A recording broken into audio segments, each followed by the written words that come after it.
Hey, I'm Woody Wyatt, and these are my thoughts on all the new releases that I heard in the past 2 weeks. Just quickly, I just want to give a huge thank you to everyone that supported my last video. That is probably the hardest video to make that I have ever done. I recorded it over 3 days. The editing software kept crashing again and again and again. So everyone that checked out that video, I just really want to say thank you. Anyway, we've got 9 albums and I'm going to review them all, starting with the new Taylor Swift album titled The Life of a Showgirl. You know, I used to not really have anything against Taylor Swift. I mean, she wasn't my favorite artist or anything, but for the most part, I thought she was fairly okay. But then that last album happened. And look, if you liked that album, more power to you, but I couldn't think of anything good to say about the tortured listener department, as I like to call it. It would probably be my least favorite album of last year if it wasn't for those god-awful Vultures albums that Kanye shat out. So after the tortured listener department, I wasn't exactly looking forward to this album, especially seeing how negative of a reception it got when it first dropped. So what do I think of the actual album? Well, I think I'd probably give it like a 5 or a 6 out of a billion. Yeah, I'm not gonna lie, pretty much everything I couldn't stand about that previous album is back. Yet again, these songs feel so pointless. Like she's writing songs about things that no one cares about other than herself. With all these corny metaphors that sound like she's trying way too hard to be deep. Like, is it just me, or was Taylor Swift's biggest strength to begin with her relatability? I say this because all the relatability that she once had has just gone out the window at this point. Nowadays, she doesn't really write about anything other than the same shallow celebrity bullshit. And by the time you get to songs like Cancelled, or Father Figure, or Actually Romantic, this album starts to feel like self-parody. Like, I'm just gonna put this out here. Taylor Swift is one of the biggest artists in all of music. If she wasn't, this album would have killed her career. If anyone else released this album, they wouldn't be able to recover from it. It's that bad. I guess the production is fairly decent at points. This was produced by Max Martin, who clearly knows his shit. But man, I couldn't stand this thing. Just like heaven, there's a rainbow hanging over me. Coming up next, we got the new album from Jacob Collier titled The Light for Days. Okay, seriously, am I living in opposite day or something? Because I actually really like the new Jacob Collier album, which is so weird to me because for a while, Jacob Collier was one of my least favorite musicians currently working. I mean, don't get me wrong, I haven't heard all of his albums, but both Jesse Volume 3 and Volume 4 I found honestly hard to sit through. But now, I've honestly got to give credit to the guy. I actually think this new album's pretty good. My biggest problem with Jacob Collier as a musician was always that he was doing too much. Like, his songs would often have so much going on at once that I would just find it completely overwhelming. But on this album, it's almost like he's doing the total opposite of his usual sound. He stripped everything back, it's mostly just him with an acoustic guitar, and for the most part, this album's actually really nice sounding. I don't love everything on here, at points it can get a bit boring, but when this album's good, it is great. It's honestly beautiful at points. You see, I've always thought that Jacob Collier had talent, he just often goes too far with the ambition. So I'm honestly glad that he stripped everything back now and he's gone for a more simplified approach. I mean, I did try and listen to his older stuff again after listening to this album because I was thinking maybe I was too harsh on him. Maybe he was actually a lot better than I thought. Nope. My heart, mi corazon, mi corazon. This is my light, I'm gonna let it. I could be yours, I know you could be. Well, okay, maybe it's a bit better than I realized, but I still just cannot stand this sound. And I really hope that Jacob Collier keeps up what he's doing on this album, because this is a vast improvement. Coming up next, we got the new album from Snõoper titled Worldwide. So for those that don't know, Snõoper are a band signed to Jack White's Third Man Records. They're a huge part of the egg punk scene, which yes, is a real thing. And their last album, Super Snõoper, was absolutely phenomenal, to the point where I actually bought it on vinyl. But for as good as that album was, this one might honestly be even better. I mean, it's the same sort of sound, very lo-fi, garage rock-esque post-punk that almost feels like a modern-day version of Devo, with melodies that'll be stuck in your head for days. However, there are 2 differences here that make this album even better, in my opinion. First up, the production is a lot better. It feels a lot more bass-heavy, which I love. And second off, these songs are just so catchy. Seriously, I have had so many of these songs stuck in my head. That was probably the best thing about their previous album too, just how many hooks they shoved into such little time. But it's even more so the case here. There's just great song after great song. And in a genre like post-punk, where so many bands can feel so pretentious, it's always nice to see a band that don't take themselves seriously. I remember really liking another post-punk band that took influence from Devo and had a very silly sense of humor, but like, I can't really remember who it was. Do any of you guys know the name of the band that I'm thinking of. Honestly, I can't remember their name. I don't remember who it was. Jokes aside, this album's great. It's one of the best albums of this year. Eventually, I'm gonna do a list on my favorite albums of 2025, but currently my number one is like a 4-way tie. That's how good this album is. Coming up next, we got the new album from AFI titled Silver Bleeds the Black Sun. This band are definitely a band I have mixed feelings on. The vast majority of this band's albums I don't really care for, but when this band are good, they release some of the best stuff I've ever heard. Black Sails in the Sunset, The Art of Drowning, and Sing the Sorrow is, in my opinion, a perfect free album run. Especially Black Sails, that is one of my favorite punk albums of all time. But then you get an album like this one, where they pretty much ditched all of the pop punk influence, all of the hardcore influence, and just went full-on goth rock. And I mean, it's fine. It's definitely not the most original take on this genre. In fact, it's pretty fucking derivative. The only thing that makes it stand out is the novelty that it's AFI doing this. But still, it's a fairly well-made album. A few good songs here and there. It just, in general, really doesn't have that much to offer. And I honestly hope they don't continue in this direction. Sunsets, eulogy in real time. Next up, we got the album Syndicate by The Midnight. Yeah, The Midnight.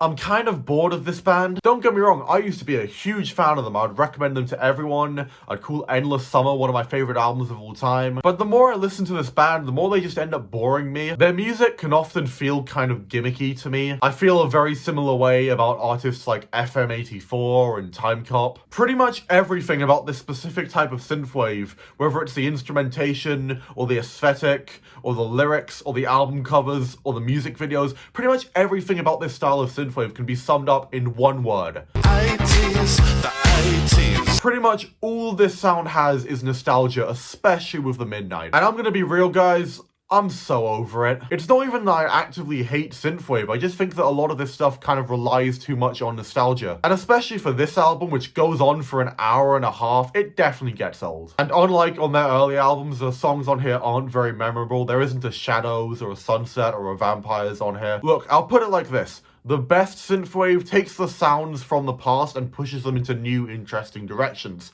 The worst synthwave is just full-on 80s pastiche. And while this isn't the worst album I've ever heard, it definitely falls more into that latter category.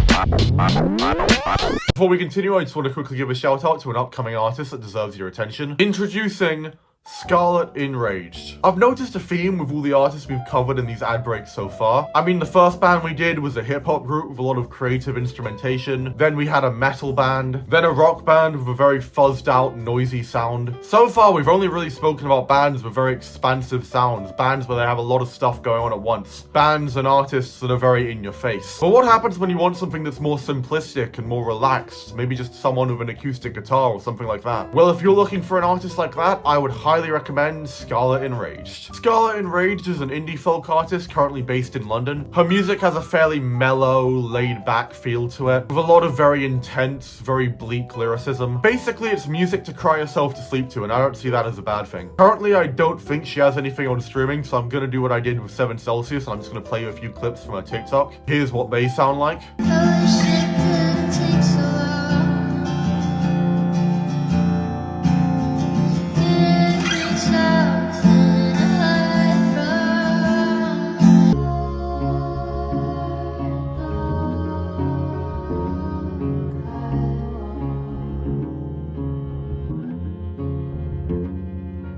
We were sitting on the carpet, dream of the new world, like Jasmine Aladdin. Now for the important bit, Scarlett Enraged has an upcoming gig on the 30th of November. It's an 18+ event at the Star in Shoreditch. If that sounds good to you, I would highly recommend going to this gig. She's a pretty great artist, and I definitely say this gig's worth your time.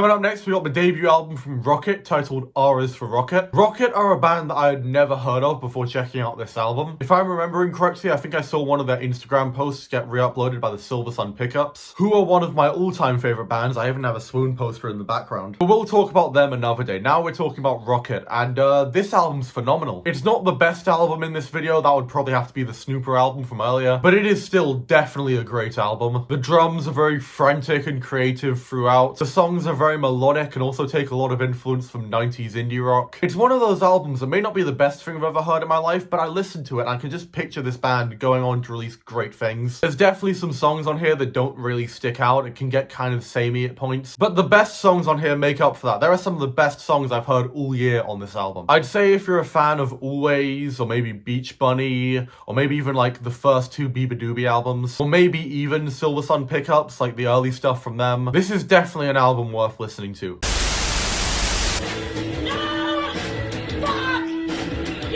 Coming up next, we got an album from Cheap Perfume titled Don't Care, Didn't Ask. Yeah, this was a fairly decent punk album. If you know Cheap Perfume from anything, it's probably their biggest hit, It's Okay to Punch Nazis, which is a pretty good song, I'm not gonna lie. I'm fairly torn on Cheap Perfume because on the one hand, I'm glad that there's a band like them out here. A punk band that doesn't even attempt subtlety. A band that shares their political beliefs in the most blunt and in-your-face possible and doesn't give a fuck what you think. I can really respect that. I like when a band doesn't dance around a topic and just kind of tells it how it is. But on the other hand, they're kind of a band that I respect more than I actually like. I personally wouldn't choose to listen to Cheap Perfume. Mostly it's just that musically speaking, without looking at the lyrics, they don't really bring anything original to the table. I feel like at this point, now that punk has been around for decades and evolved over time, just making standard punk music isn't really that daring, it isn't really that challenging anymore. And if you're not making punk music to be daring and challenging, then what's the point? This album's very reminiscent of a lot of 90s Riot Girl, you know, bands like Bikini Kill, Sleater Kinney, Bratmobile, but the thing is, they already did their thing. That was what was daring at the time. Things change. And lyrically, this album's very progressive, but musically, it just kind of feels derivative. If you want a more original version of this sound, I would definitely recommend the debut album from Echo Astral titled Pink Balloons. I would probably call that my favorite album of last year. But as for this album, it's fine, it's okay, it's just not really that interesting. Coming up next, we got the new EP from Black Eyes titled Hostile Design. So for those of you that have never heard of Black Eyes, which I imagine will be a lot of you seeing as they were never that popular and their last album came out 3 years before I did. Black Eyes were an indie rock, dance punk kind of band from the 2000s. And if you're thinking, what, like The Rapture or Franz Ferdinand? I'd say yeah, but way weirder. They were signed to Discord Records, who also owned a lot of other weird post-hardcore experimental bands and were owned by Ian MacKaye of Minor Threat, who, if you can't tell, I'm a pretty big fan of. And yeah, Black Eyes' style of post-punk definitely took influence from that Discord Records kind of sound. This is a comeback EP after over 20 years of not releasing anything, and I'm sorry, I can't really get into it. I guess if you're more into Black Eyes, or if you like this style, you'd probably enjoy it more. But just personally, I honestly found it kind of hard to sit through. The best way I can describe this album is this is what early Black Midi sounds like to someone that hates early Black Midi. It's chaotic and hard to predict, but it might honestly be just a bit too inaccessible, at least for me. Honestly, I've never really liked Black Eyes, and this EP really hasn't changed things. So if you're more of a fan of this band, I'm sure you'll get something out of this EP.